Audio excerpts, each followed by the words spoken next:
Hello everyone, Assalamu alaikum. Welcome back. Learn German with Iftakhar. আজকে আমাদের topic হলো name of the months, মাসের নামগুলো, যেটাকে জার্মান ল্যাঙ্গুয়েজে বলা হয় মুনাঠে। মুনাঠে।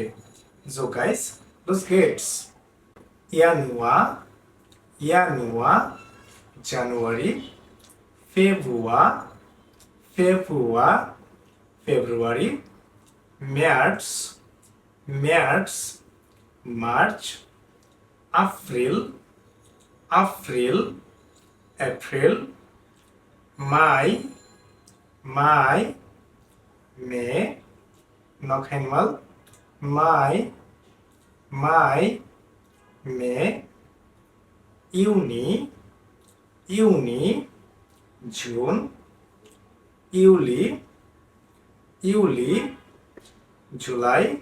The next one is August, August, August, September, September, September. এখানে ইংলিশ এবং জার্মানের স্পেলিংটা সেম। তো এখানে সেপ্টেম্বর হওয়ার কারণটা হলো আমরা জানতাম যে এস যদি শব্দের প্রথমে এবং মাঝখানে থাকে তাহলে এস এর উচ্চারণটা কিসের মতো হয়? বর্গীয় জ এর মতো।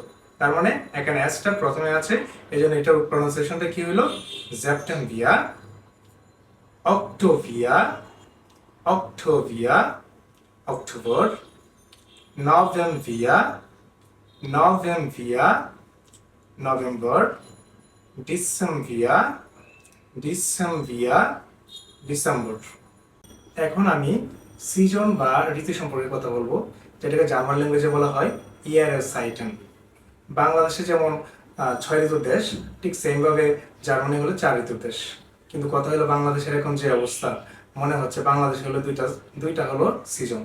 একটা হলো জমার আর অন্যটা হলো উইন্টার। জমার মানে হলো আপনার সামার বা গ্রীষ্মকাল, আর উইন্টার ওটা উইন্টার মানে হলো আপনার বা শীতকাল।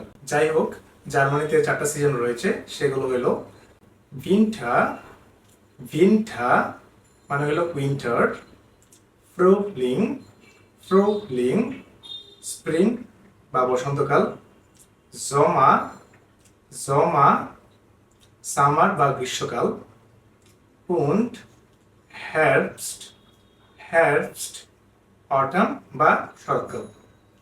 এখন জার্মানিতে যে 4টা ইয়ারসাইটেন রয়েছে এবং এগুলো হলো 3টা মাস করে গঠিত, মানে হলো 3টা মাস মিলে একটা ইয়ারসাইটেন গঠিত। যেমন ডিসেম্বর, জানুয়ারি এবং ফেব্রুয়ারি, এই 3টা মাস মিলে গঠিত হয়েছে আপনার উইন্টার, উইন্টার। মার্চ, এপ্রিল, মাই, এই 3টা মিলে গঠিত হয়েছে ফ্রুলিং, ফ্রুলিং। ইউনি, ইউলি, আগস্ট, এই 3টা মিলে হয়েছে জমা, জমা বা গ্রীষ্মকাল। এবং সেপ্টেম্বর, অক্টোবর, নভেম্বর, এই 3টা মাস মিলে গঠিত হয় হেrbst, হেrbst, যাকে বলা হয় অটাম বা শরৎকাল। Now let's do a sentence as an example. যেমন আমি যদি বলি যে আমার বার্থডে হলো বা আমার জন্মদিন হলো অক্টোবর মাসে, এটাকে আমি জার্মান ল্যাঙ্গুয়েজে কীভাবে বলবো? তখন আমি বলবো যে ich habe, ich habe im Oktober Geburtstag। তাহলে আপনাদের কার কোন মাসে জন্মদিন সেটা একটু কমেন্ট বক্সে লিখেন। আশা করছি এই ভিডিও থেকে আপনারা জার্মান মুনাটে এবং ইয়ারসাইটেন সম্পর্কে ধারণা পেয়েছেন, এবং এরকম আরও ভিডিও পেতে আপনারা আমার এই চ্যানেলটিকে সাবস্ক্রাইব করে বেল আইকন বাজিয়ে পাশে থাকুন। So guys, nichts mehr heute. Ciao!